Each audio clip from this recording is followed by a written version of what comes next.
Don't watch me, watch Nolazine TV. It's the best video ever and subscribe to it. This is Jasmine Yvette and you're watching Nolazine TV.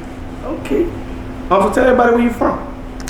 Originally, I'm from New Orleans East, but I have a real love for the 7th Ward. And that's because of my first love, Emmanuel Williams. I met him when I was like 13, so I kind of claim both. So I say TNR, Turon Russia Blade, and then also say New Orleans East. Okay. So tell us, for the people who for the people probably who don't know, tell us, what do you do?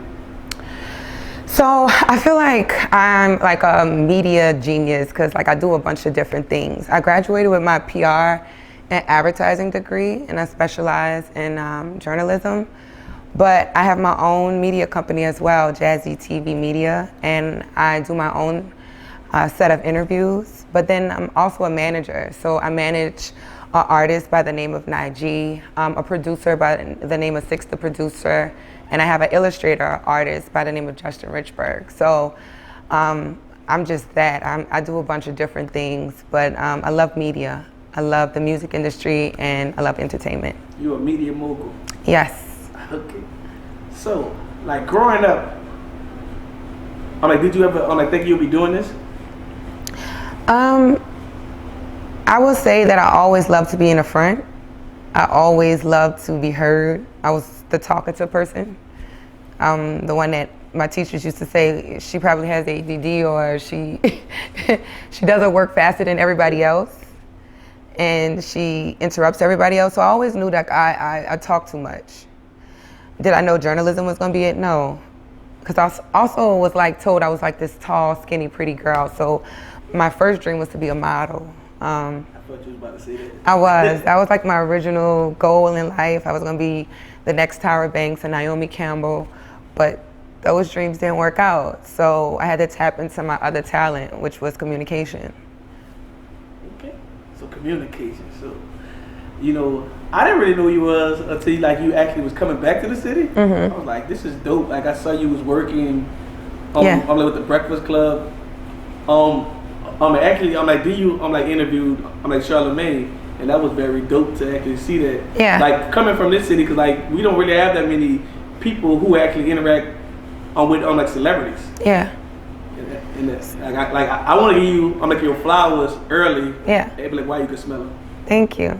I think with Charlamagne and Angie Martinez and the people that I was able to surround myself in that industry, that was just something that, again, if I was gonna be in this industry, I wanted to be around the best.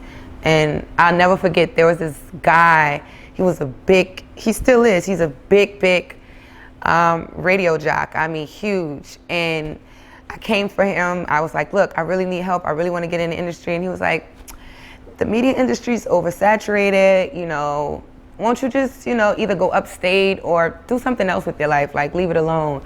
And at that moment, I felt like he was trying to discourage me, but he didn't. He actually kind of pushed that button that I needed. And when he did that to me, I was like, I'm gonna prove him wrong. I'm gonna be around some of the biggest and best people in the media industry. And that's what I did. And not only was I surrounded, because you gotta understand, it's one thing to be around these people, but it's another to build a relationship with these people. And I was able to accomplish that. Charlamagne calls me his niece. I'm well respected by a lot of the big media people like B-Dot and Elliott Wilson and Angela Rye, and they know that I'm that young, hot, fresh thing that's coming up, and I felt like I earned that, and I earned it the hard way. I took the sleepless nights, 3 a.m. in the morning, getting up, having to be at the Breakfast Club, because you gotta understand that show starts at 6, so we had to prepare for the show at 4:30. That means I had to be up out my bed by 3 o'clock in the morning, and then leaving the show, I went straight to school to try to get my degree. So the hustle was there, and believe it or not, I'm talking about, I was 27 years old doing this. So I've been in New York already 11 years. My first set of years, I was mad depressed, not knowing exactly what I wanted to do. And then by the time I hit 25, I was like, look, let's buckle down, let's really tap into your gifts. And when I was able to do that, it became it was like God lit something at the top of my head, and the doors just open. So I always tell people, don't ever be discouraged by your age. Don't ever be discouraged about if you waited too long. You know, I'll be 30 in 2 months, and I could probably say that I'm just starting, but I know that I got a bright future. So, and like far as like being, I'm like a part of the Breakfast Club. Like tell us, like a little bit more, like just it was just like how did that happen? People, believe it or not, people don't. It's a hustle. I always tell people all the time, New York is a hustle. We're talking about thousands and thousands of applications. I didn't even fill out an application. Believe it or not, and a lot of people don't know that. I'll tell you how. In a short story, I'll tell you exactly how I got in the door. I wanted to be in media. I studied everybody, and there was one person that I studied up close, and his name was B-Dot. And B-Dot is on Rap Radar, and he's the one with Elliott Wilson that did the big interview with Jahze. And I was in his DM, and I was like, look, what do I have to do? I want to learn. I want to get in the game. And he had a show. He was interviewing Russ, and he invited me to the show.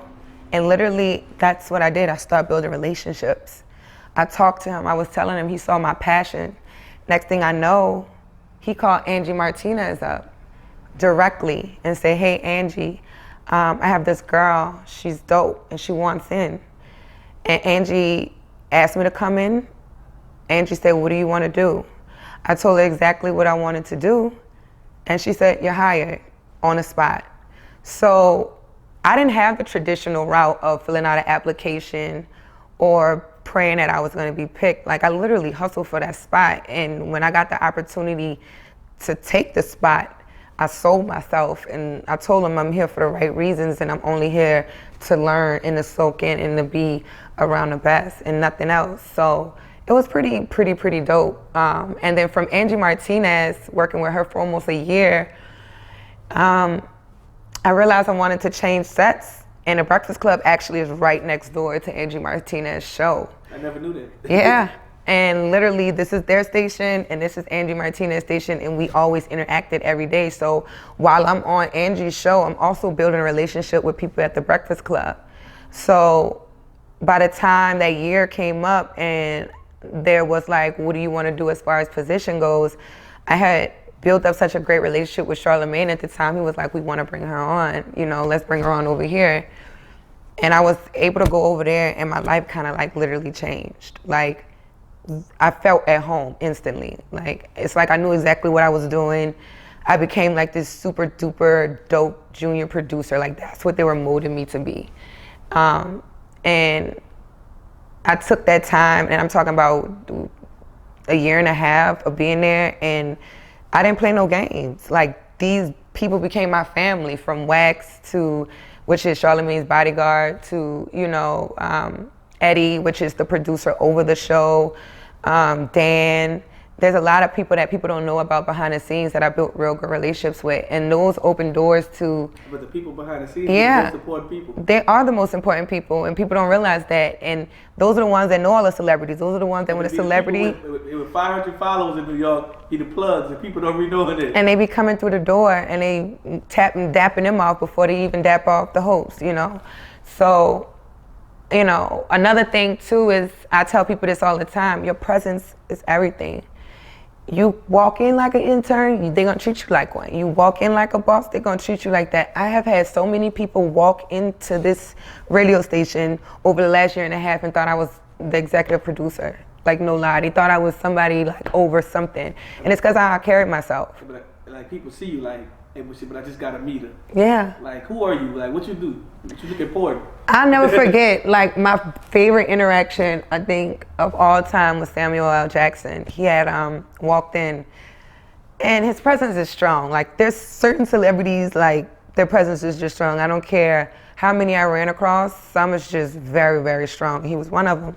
But he made me so comfortable. He walked in, he said, who are you? And I introduced myself. He said, well, I'm your uncle. And this is Samuel L. Jackson sitting next to me, asking me what I'm doing. I'm showing him my work. We chatting it up, writing it up, you know. And that's when I knew I had a gift, because for people that other people are in so awe, they felt so comfortable around me. And that's what I'm running with right now. Like, I'm running with the gift of making people comfortable talking to me. You know, I think that's my gift in life. Right. Like, if that's kind of how I started my company. I want to hear other people's stories. Yeah. Like they come up. Mm-hmm. That's dope. Yeah. So, like, you know, but I already know your name, but I want to ask you, like, why did you name your media company Jahze TV? Like, if you have a reason, I know. Yeah. Believe it or not, when I was 9 years old, I think there was like 4 girls in my class named Jasmine, and I was over it. And I was like, this shit is not special. There's nothing special about Jasmine. Like, and I remember just thinking about how H is holy. And I had already been through so much as a kid, and I always thought about protection. So thinking about that H being like a holy grail over my name, because it's still Jazz at the end of the day, Jahze TV. The H is silent in my head, and when you pronounce it, but that H is very significant because it's a protection over my name. I was saying Jaws. Yeah, a lot of people would be like Jahze, and it's not, but it's Jazz. It's Jahze TV, and the H is just silent, and it's just that marking for protection over me. Yeah. You know, but like when I think of jazz, I just remember being younger and like somebody like, yeah, but you jazz and something like that. Yeah. Yep. So. So like growing up in New Orleans, and like being just moving to a whole other city, I want you to tell people, how hard was that? It was just jumping and taking like a leap of faith. Well, it wasn't hard for me at the time because I had a reasoning. When I was 9 years old, my dream was to be a model. My dream was to be in New York. I have never not wanted that. If you ask my mom, I always said I'm not going to stay in New Orleans. I was always that kid that said that. You know, even when I was a senior in high school, everybody was applying to all the schools in Louisiana, and I didn't apply to one. Like, I was like, I'm determined. I'm determined. But what a lot of people don't know is that what kept me out there was the death of my boyfriend. 2 weeks before I moved to New York, because I was going out there no matter what. I got accepted into college. Like I said, my dream, my passion, that's where I was going to be. But he got murdered and killed in front of me 2 weeks before I was supposed to go to school. And it almost kind of gave me the stamp that I need to know that this place wasn't for me at that time anymore. And I was trying to save myself from myself as well at that time. I think I was crashing at a very young age. So when I was able to go to New York, it gave me a fresh new start on life. Nobody knew me. Nobody knew my story. Nobody knew who I was. I could just start completely over. And what kept me there was wanting to save my life. You know, as you know, like I've done interviews prior and I speak about it all the time. I love my city, but at that moment, my city felt like it was drowning me. So I was trying to run away from New Orleans. I have the moments. Yeah. And I was about to ask you a question about it, like, you know, seeing your boyfriend get murdered and like moving to New York 2 weeks later, like, did you ever feel like, man, I don't think I want to go back to New Orleans? Actually, I came back. I was so stressed out and so depressed that I couldn't stay in New York. I was there for like 3 months and I left. Then I came back to New Orleans. But when I came back this time, I came back for like 5 to 6 months. And when I came back that time, I crashed, like literally crashed out. And I'll never forget, I had friends of mine that looked at me and they were like, you need to go back to New York. Like, this isn't for you. Like, we know who you are. Like, go to New York. And I packed my bag again and I moved back to New York and I never looked back. I always looked forward, and I always told myself that whatever God's place for me or like his desires for me, let my heart lead me, and it led me there. And sometimes I still be in shock. Like, it's been freaking 11 years I've been in New York, you know what I mean? I'm like, what the hell? Like, it's been 11 years. It's been 11 years and it's been 11 amazing years, and I wouldn't take it back for nothing in the world. Well, I'm gonna say, like the dope thing about it is that, you know, you've been living you've been living on the East Coast for over 11 years, and you still want to come back home and you want to work with people from New Orleans. Yes. Which you don't have to. Like being in New York, there's like probably 50 million people live there. Like you can interview people from out there. Yeah. You don't have to ever look back. Yeah. No, I mean, listen. But like in your mind, but you want to represent New Orleans. I love my city. That's how I feel. That's what I tell you. Like when I walk in, like let me tell y'all something. When I'm in New York, they love me. And the reason why they love me is because I'm so New Orleans. The way I talk, the way I walk, how I cook my beans. You're not trying to be one of them. I'm not trying to be none of them. I stand out so much out there. And how can I not give my flowers or be that vein for the same place that built me? New Orleans is, I tell people this all the time, like there's an energy about this city that, two things, it could calm you down and it could also rile you up. When I say calm you down, I mean that it really shows you like love and family and like community and like people, like just the energy. If you ever been to one of our parades or if you ever been to one of our second lines, if you ever been to somebody cooking at their grandma's house, like you understand what I'm talking about. Like, and then it also gives you like that spice that I'm talking about, that you cannot go nowhere and party like us. Like, I don't care where you go. Yeah. I've been to parties, like I'm talking about with some of the biggest and best celebrities, and you don't have the type of fun that you have down here. Yeah, I've been to parties like in the hills in LA, like you can't bring your phone. Can't. And they parties a little wild, but like it's just something about New Orleans, like you just to walk to different bars and just like, yeah, you're right. There's the energy is different, and I could say that because I've been gone for 11 years. Like, I came back down here for a year. Didn't even know why I've been down here for a year. Like, I still live in New York, but I've been here for a year. Like, I came here to do interviews, end up finding an artist and a producer, and now I've been down here for a year. But But you speak highly of your artist, so you really must. You must see something in him. Let me tell you something. I got Don Pooh, that owns Brooklyn Chop House, to partner with me. I got this guy that his name is Make Mentor that has been in the industry for almost 25 years and has managed some of the biggest producers and writers in the game. And I don't know if it's me or if it's him or if it's as a duo, but I got these two guys to believe in us. And so it's like we're going from the ground up with him. And yeah, he's special. He's special. But the crazy part is like just by me having like a few friends in the industry, like they have a lot of people actually looking for artists in New Orleans. Mm-hmm. It's just like New Orleans artists just don't know how to find their way to actually be seen by to the people.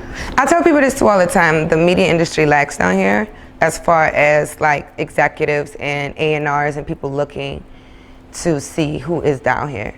But I will say this, I'm here now, and I feel like when I do, put it this way, I know so many A&Rs and people that's in the music industry.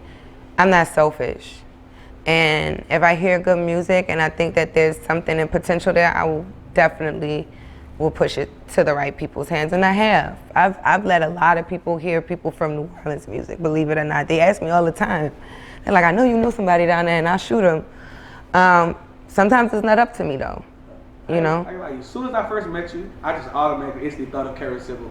Cause I actually met Karen Civil. Like it's funny because I was telling Larry, like I'm a bad networker. Yeah. Like, I didn't jump in the Uber with Angela. We ride, talking Google shit, but she don't know what the hell I do. I never told her I do. But I'm like, I'm a bad networker. But like as soon as I first met you, I'm like, damn, you just gave me Karen Civil. Yeah. And I have a post 2 years ago. I'm looking for a female journalist host if I can make her Karen Civil. Like we need that here. Yeah. And I think in all respect to Karen, because a lot of people, it's so weird because I spoke to Karen once on the phone through BDOT, but I know everybody that knows Karen, but I've never met Karen yet. I respect everything she does. I literally love everything she does. I partied with her. She was just so like lit, like life, just like yeah. Her energy is just it's good. Like it was the same way how you just was telling me like people just want to talk to me. Yeah.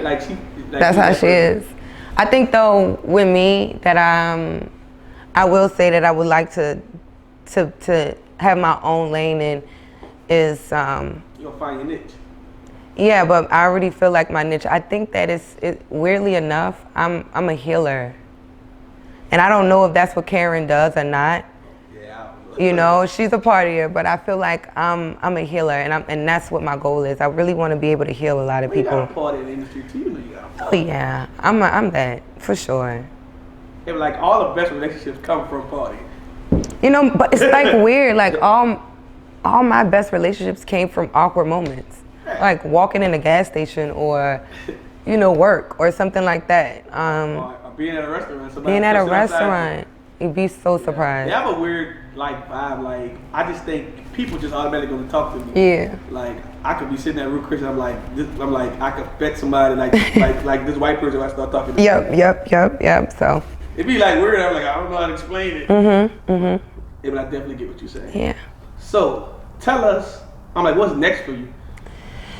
Well, I just ended my season 2 of Mixed Company, my finale with Big Frida. I just dropped that yesterday. I have Shout out Big Frida. Yes, I have season 3 coming up, and that's going to be a real big production. I have a big production company signing on with me to do that one, and sponsorships and a whole bunch of galore good things. And then my artist is about to drop, Najee, my producer, right behind him.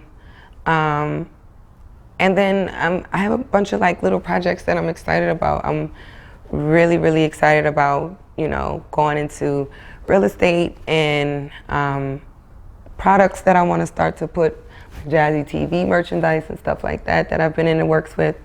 So I got a couple good things going. Yeah. Okay. Also, but last but not least, tell everybody, I'm like, what can they find on social media, but your YouTube channel, etc. You can find me on Instagram at Jahze TV. That's Jahze TV. And also my YouTube is the same thing, Jahze TV. And we done. Nolazine, make them scream. Nolazine. Make them SCREAM. Scream. Nolazine, make them scream. You heard me.